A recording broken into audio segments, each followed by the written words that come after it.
বাগানবাড়ির পক্ষ থেকে আজকে আমি আপনাদের জন্য নিয়ে এসেছি ডিসেম্বরের স্ট্রবেরি গাছের পরিচর্যা। তো ডিসেম্বর পড়ে গেছে, এখন স্ট্রবেরি গাছের একটা নতুন পরিচর্যা বাকি আছে আমাদের।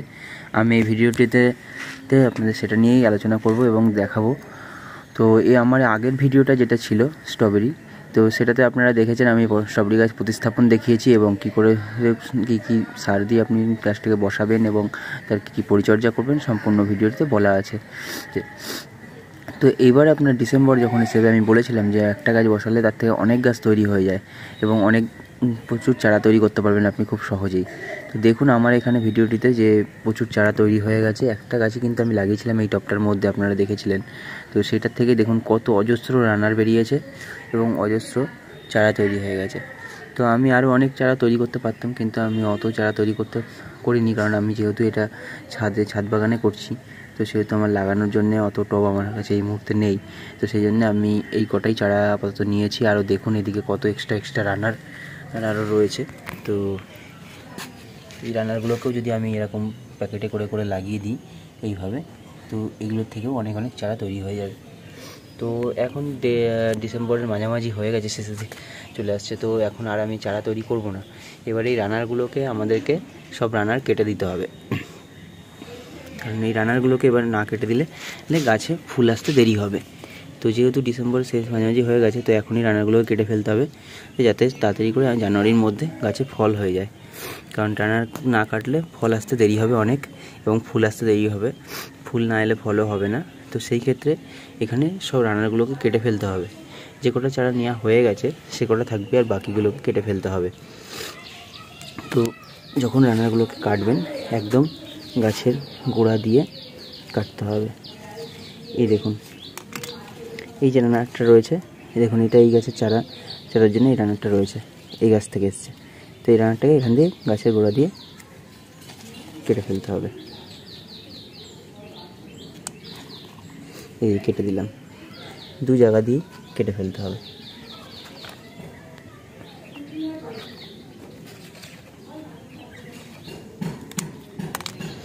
এইভাবে কেটে বাদ দিয়ে দিতে হবে প্রত্যেকটা রানারকে। দেখুন এটা সেপারেট চারা হয়ে গেছে। তো এই চারাটার থেকেও রানার বেরোচ্ছে। তো এই রানারগুলোকে আর রাখবো না, এগুলোকেও কেটে দেবো, কারণ এই রানারগুলোকে আমি কেটে দেওয়ার পরে গাছ কিন্তু আর গ্রোথে মন না দিয়ে ও নতুন করে ফল ফুলে আসতে থাকবে। আর যদি আমি রানারগুলোকে না কাটি তো গাছ কিন্তু তার গ্রোথে মন দেবে এবং গাছে ফুল আসতে অনেক দেরি হবে। তো এইভাবে প্রত্যেকটি গাছেরই, এই দেখুন এখানে আর একটা চারাও আছে, দেখুন এই গাছ থেকে এসছে।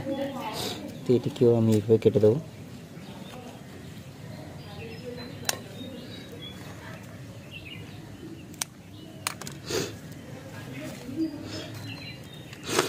এক্সট্রা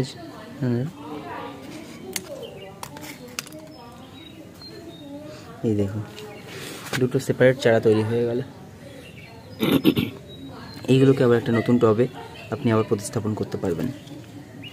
দেখুন চারাগুলো কত সুন্দর হেলদি এবং কত সুন্দর গ্রোথ রয়েছে। দেখুন হেলদি আর গ্রোথের জন্য আপনাকে সবসময় ঠিক সময় ঠিক গাছকে খাবার দিতে হবে। যেরকম আমি বসানোর সময় আপনাদেরকে দেখিয়েছিলাম যে কী সার দিয়ে আপনারা বসাবেন এবং কখন কী দেবেন সেটাও বলেছিলাম। মিনিমাম মাসে 2 বার আপনি এই গাছকে সবচেয়ে ভালো হয় যে একটু খোল পচা জল দিতে পারলে। আমি কিন্তু শুধু খোল পচা জলই ইউজ করি, আর অন্য কিছু আদার্স কিছু ইউজ করি না। তো এখানে এই স্ট্রবেরি গাছ খোল পচা জলে খুব ভালো গ্রোথ করে এবং খুব ভালো গাছের চেহারা হয় এবং গাছের পুষ্টি হয় এবং ফলগুলোও খুব সুস্বাদু হয়। সেই ক্ষেত্রে আপনারাও যদি খোল পচা জলটা ব্যবহার করতে পারেন তো খুবই ভালো হয়। অনেকে অনেক কিছু বলবে, অনেক নানান রকম কিছু দিতে, কিন্তু সেগুলো না দিয়ে আপনি যদি শুধু খোল পচা জল ব্যবহার করেন তার জন্য খুবই ভালো হবে। আর পোকামাকড়ের ক্ষেত্রে আপনি একটাই ওষুধ ইউজ করতে পারেন, সেটা হচ্ছে হামলা। আপনি 1 লিটার জলে 10 ফোঁটা দিয়ে মাসে একবার গাছে স্প্রে করে দিলেই আপনার গাছে আর কোনো পোকামাকড়ের আক্রমণ হবে না। দেখুন আমার গাছে কিন্তু খুব একটা পোকামাকড় দেখতে পাবেন না। এমনিতেও শীতকালে স্ট্রবেরি গাছে খুব একটা পোকামাকড়ের আক্রমণ হয় না, না, খুব কম আক্রমণ হয়। যদিও আক্রমণ হয় তো আপনি হামলা 1 লিটার জলে 10 ফোঁটা দিয়ে গোটা গাছটা স্প্রে করে দেবেন, হ্যাঁ, তাহলে আর কোনো অসুবিধা হবে না। যদি হামলা না থাকে সেক্ষেত্রে আপনি নিম তেল ব্যবহার করতে পারেন। নিম তেল আপনি 1 লিটার জলে 20 ফোঁটা দিয়ে আপনি ভালো করে স্প্রে করে দেবেন পুরো গাছটায়, তাহলে আপনার গাছে আর কোনো রকম কোনো পোকামাকড়ের আক্রমণ হবে না।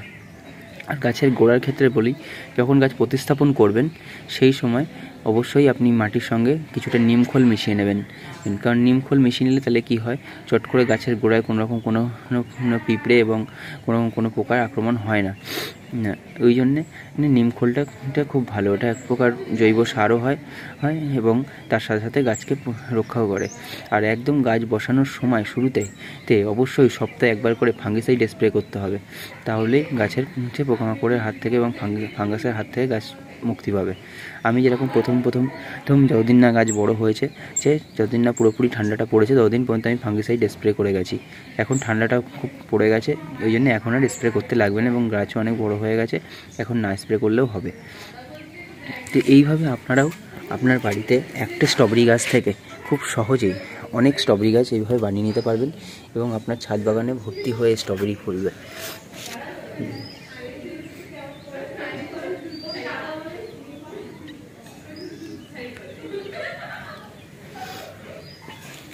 স্ট্রবেরি গাছ শীতকালে খুব একটা অতিরিক্ত পরিচর্যার দরকার পড়ে না, খুব সাধারণ পরিচর্যাতেই খুব সুন্দরভাবে হয়। জলটা আপনি একদিন অন্তর অন্তর গাছের গোড়াটা দেখবেন যে হালকা ময়েশ্চার আছে, তখন অল্প অল্প করে জল দেবেন, অতিরিক্ত জল দেবেন না, কারণ অতিরিক্ত জল দিলে গোড়ার শিকড়গুলোকে রুটগুলোকে নষ্ট হয়ে যেতে পারে।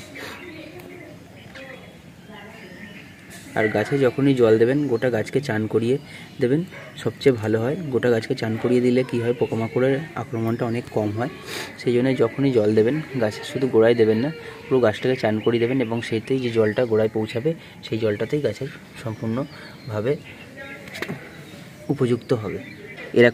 এরকম টব ব্যবহার করবেন, থালা টব সবসময় ব্যবহার করবেন। দেখুন আমি এরকম টব ব্যবহার করি, এরকম থালা টব সবসময় ব্যবহার করবেন স্ট্রবেরি গাছের ক্ষেত্রে।